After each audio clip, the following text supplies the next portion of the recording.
Hey guys, Fist Comic Book University, and another exciting episode. I don't know what the hell these critics are talking about. This is real talk. This isn't. I'm not a Marvel fanboy. I'm not a fanboy. I'm a comic book fanboy, and I love DC as much as I love Marvel, and vice versa. No, I'm sorry. I don't see anything wrong with this series so far at all. There was the thing with Danny kind of being like a jerk to the students, that one student in particular. And, that's the thing. Like with me, I was thinking to myself, yes, Danny's right. Danny's right. He shouldn't have gone and touched the student because, we don't live in that kind of world, where we're allowed to beat up on students anymore. I had a sensei who did take liberties with us, but whatever. Like, it wasn't like, he didn't try to break my arm or my leg or anything like that, just like, a hit with the kendo stick, whatever. But yeah, that was a bit much, like in today's world where everybody just sues each other.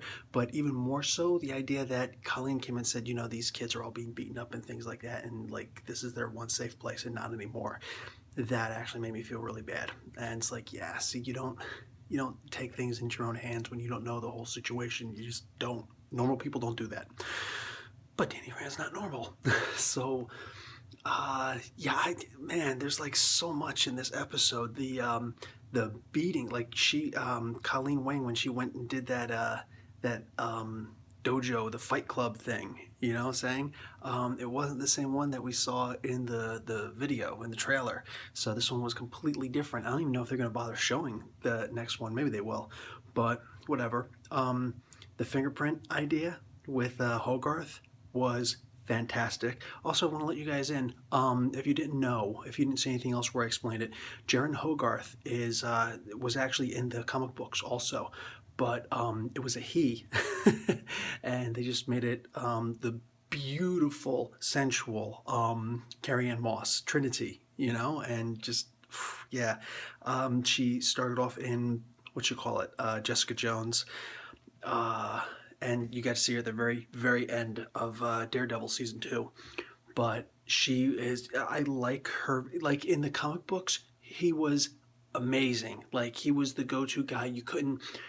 He would never ever turn on Danny Rand. You know what I'm saying? Like he was always a good guy. He was always there for him. And this is what we're seeing now with Hogarth. And we saw, I guess, a little bit more with like her jilted ex-wife, and just things like that, like sending Jessica Jones after her ex-wife, her actual wife, trying to get her to sign the divorce papers and whatnot.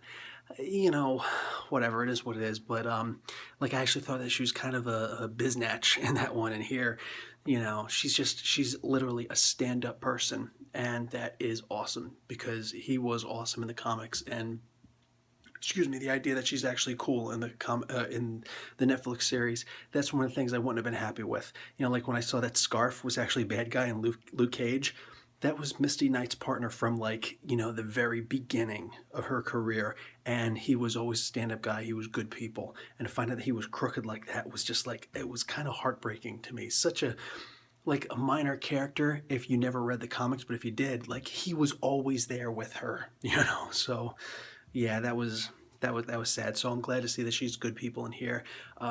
Again, the fingerprint thing was really good idea.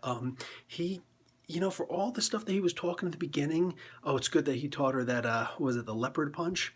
Something like that, leopard strike, because she used it at the end of that fight against that biting dude.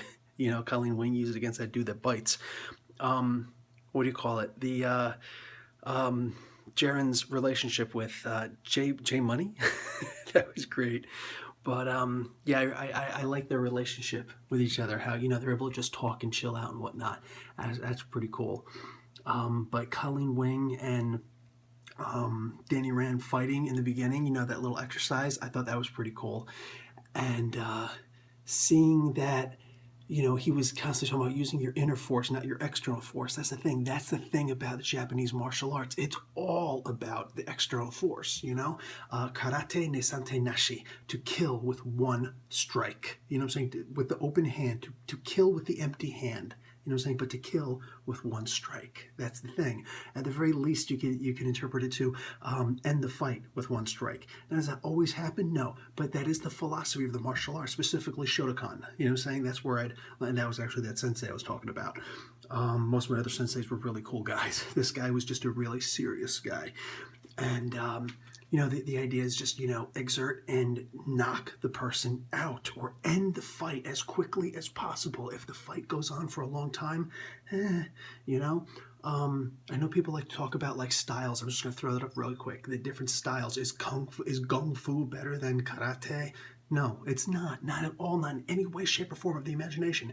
Danny Rand is simply better at his style than she is at her style. That's all that ever was. That's all it is now. Yeah, that's really it.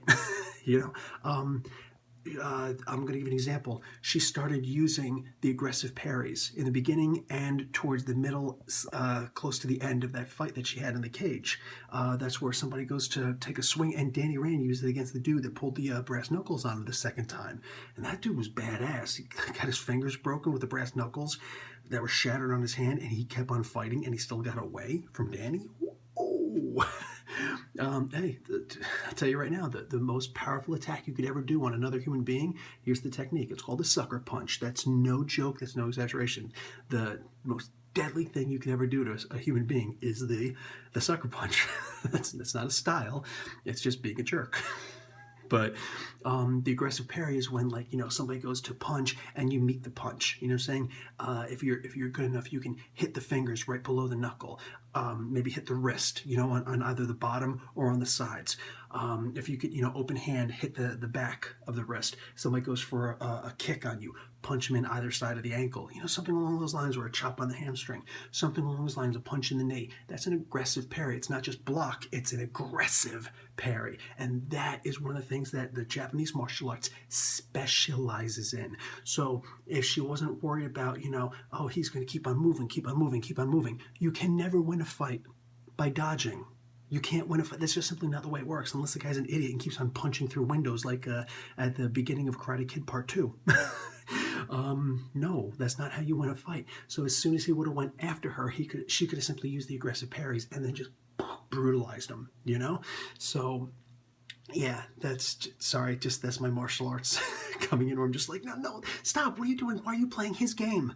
So anyway, yeah, I'm loving these episodes so far. I'm about to go watch the next episode. Just had some Honey Nut Cheerios. I'm good. I'm going to keep going, baby. I'm going to keep going. Anyway, rest of Comic Book University. Class dismissed.